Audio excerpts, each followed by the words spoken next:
Welcome to Realme 5 Pro SIM card and SD card installation. First, power off the phone. Use eject pin. SIM tray is on left side.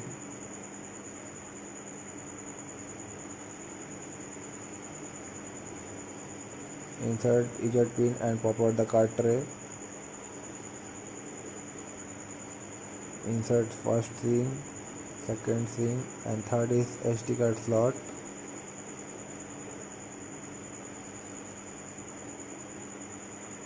Now insert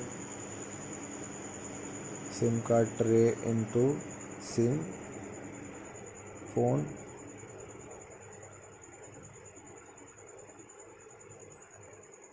Now power on the handset and wait for network.